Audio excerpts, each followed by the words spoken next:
Hello everyone, this is Dashcam Owners Australia. Today we're going to be doing a dashcam review. We've got a lovely camera here from Vico Vation.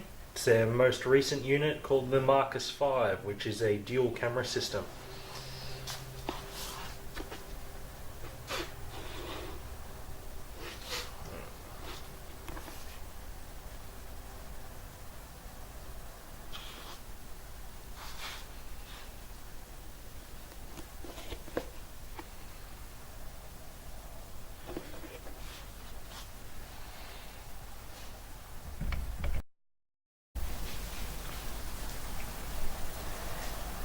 Here we have everything that's included with the base unit.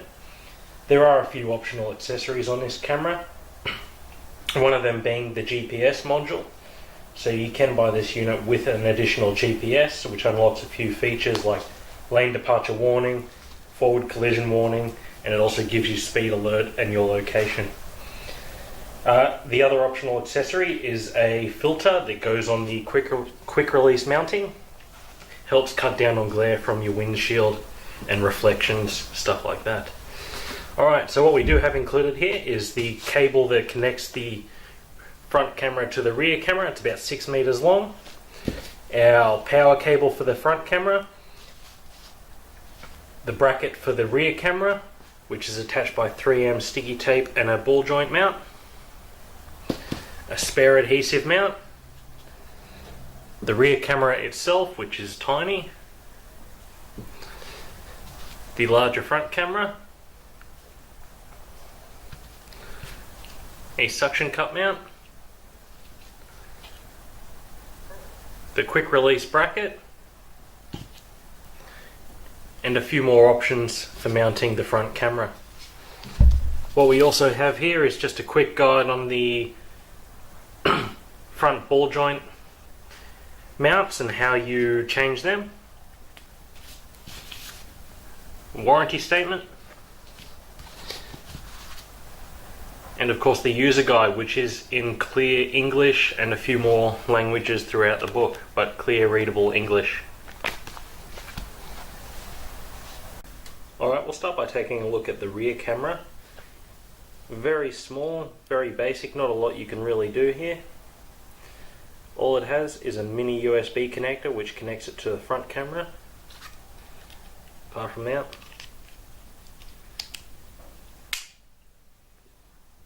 that's the mount that it clips into, just with a ball joint so you can adjust the angle that it goes on.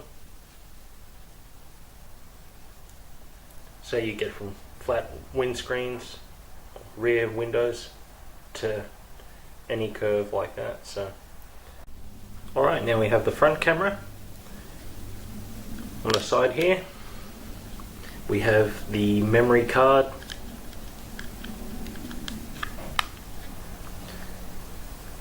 On the top, the connection for the rear camera and the power.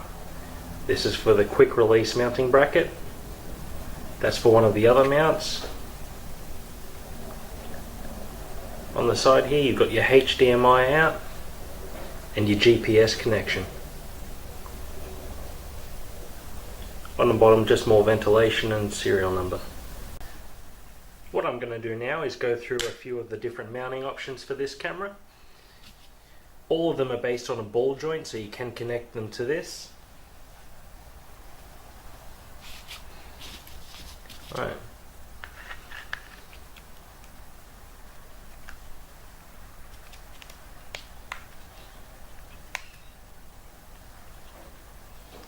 So if you want to keep the camera slightly smaller, you can use this mount into the suction mount, and that's probably going to be the smallest form factor you can use for that. To release that, you just pull that lever. It's a very simple method to use these connections. You simply go like that over the ball joint, clip it in, and it will screw up and tighten. Now this quick release mount does make it quite large, but it does give you the option of adding the filter on the front.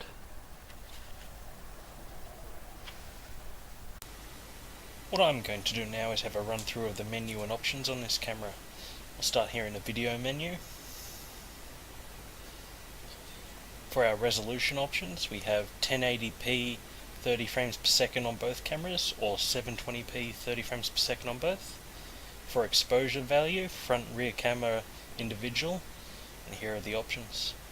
For all my shots, there was left at 0.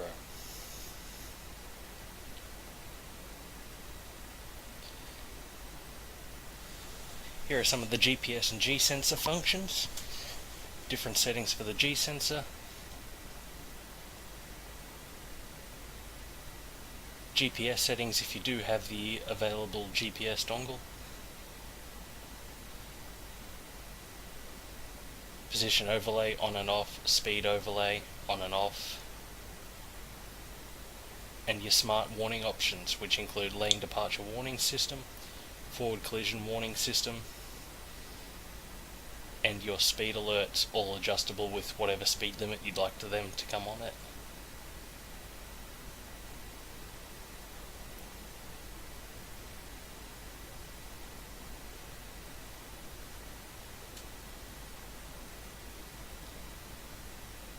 And of course also the overspeed warning.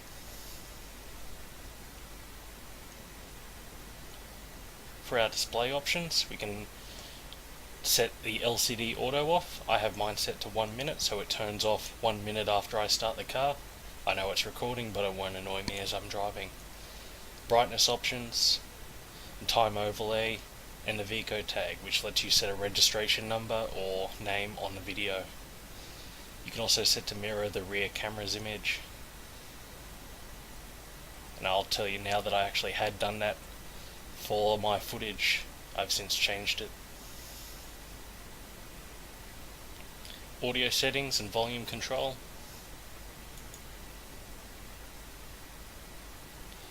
Playback options if you want to have a look through footage. I didn't have anything there to show you.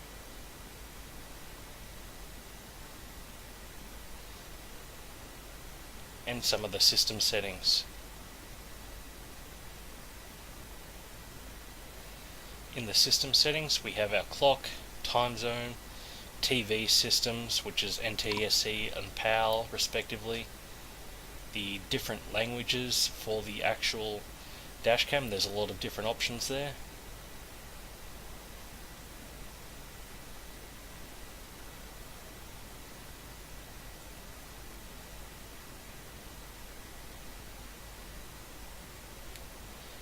Now we also have our firmware version,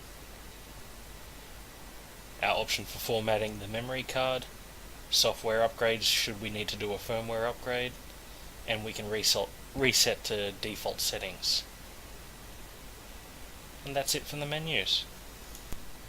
Here I have a couple shots of the camera mounted inside the car. As you can see from the front, it is quite a large unit when it's in that quick release bracket. Especially when it's in a smaller car such as this one that I'm using here. When it's in my normal four-wheel drive, it's far less imposing on the driver. Here's a view of the camera from the rear, so you can even see it from behind the car, noticeable that it's there. I'm just going to pan to the rear camera, which is far less noticeable there. That is not the proper sticky mount that I've used there, that's why it's so noticeable. It was only temporarily fitted in this car for this review. What I have for you now is a few shots from the camera taken while I was out driving. Here I am basically just crawling through a car park, but it is very crisp, clear footage in broad daylight. You can see all the license plates of the cars that are parked. You can make out detail on the signs of the shops and much more there. So just as I'm going along, keep an eye on the vehicles that are parked. You can pretty much make out every license plate as I'm going past. So the level of detail, especially in daytime, is really impressive. And here I have the rear view of that same footage. As you can see, I did have the rear camera setting to reversed, so everything is back to front. But even so, you can still see that it picks up incredibly good detail. All the license plates and signs are still readable from the rear camera, which is quite impressive considering how small it actually is. What I'm going to do now is cut to some in-car audio so you can hear what the microphone on the camera is like. Alright, so now I'll take the opportunity to give you a rundown of just what the audio on the camera is like. I'm travelling along at 80 kilometers an hour, radio is turned off, so hopefully the camera should be able to pick up my voice nice and clearly. Okay, and here we have some nighttime footage of the camera, same place, going through that same shopping mall. As you can see, it's still picking up the license plates of the cars.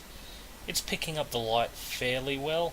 I'm hoping they release some updated firmware soon, since this is quite a new camera. I think the firmware will boost this night footage quite a bit, but even now it's still doing a good job. I can make out license plates, I can make out detail and signs, so it's doing its job.